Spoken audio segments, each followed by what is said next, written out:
Gulf port disruptions are sending shockwaves through global supply chains. The Persian Gulf moves roughly 20% of the world's traded oil. Right now, it is not moving normally, and the downstream pressure on freight, fuel pricing, and procurement exposure is building faster than most operations teams have had time to process. Since Operation Epic Fury began in early March 2026, strikes have hit port infrastructure in Abu Dhabi, Dubai, Jabal Ali, and Manama. At least 12 merchant vessels have been struck in Gulf ports or in open water. Electromagnetic jamming across the region is disrupting vessel navigation and communication, raising collision risk even for ships not directly targeted. By March 9th, the Strait of Hormuz, through which roughly 150 crude and LNG tankers were anchored at the conflict's outset, had been effectively blockaded, with only vessels carrying Iranian connections reported to be transiting. Credit, Conflict and Environment Observatory. The energy infrastructure damage goes beyond port access. Qatar has suspended LNG production, a shutdown that energy analysts warn could take months to restore to full capacity. Saudi Arabia's Ras Tanura refinery was struck on March 2nd, one of the largest crude processing facilities in the world. The UAE's Fujairah port took a hit the following day. Iraq, Israel, and Kuwait have all reported energy production impacts. Saudi Arabia is rerouting some crude exports via the Red Sea, but that workaround has real capacity limits and its own security risks. The Conflict and Environment Observatory, CEOBS, tracking incidents since the conflict began, has documented over 300 environmentally relevant incidents as of March 10th.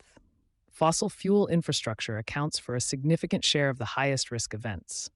Attacked oil storage and refinery sites release particulate matter, nitrogen oxides, sulfur dioxide, and toxic organic compounds, including PAHs, all of which carry downwind health risks and long-term soil and water contamination concerns. Damaged military and port facilities add fuels, heavy metals, and PFAS to that picture. The marine dimension is also widening. The Iranian frigate Dina, torpedoed near Sri Lanka, left a 20-kilometer oil slick, now threatening protected coastal ecosystems. Sunken vessels in Gulf ports present ongoing contamination risks from fuels and oils, risks that are difficult to assess while active conflict limits access for emergency response teams. What this means for procurement and operations teams right now. Global urea trade is disrupted, a direct hit to agricultural supply chains dependent on Gulf production. Vessel insurance costs have spiked, functioning as a secondary blockade layer on top of the military one. For companies with spot energy contracts or fuel-linked logistics agreements, the cost exposure is real and immediate. The Trump administration signaled on March 9th that the conflict may be winding toward a close. But LNG restoration, tanker repositioning, and physical port repair don't reset overnight. Some of this infrastructure damage will take months to work through, and that timeline doesn't wait for a ceasefire announcement.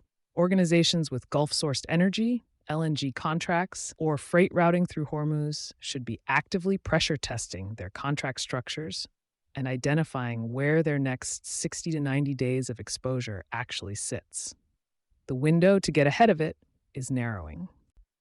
You've been listening to Sustainability Soundbites by Environment and Energy Leader. For partnership opportunities, please reach out to our team.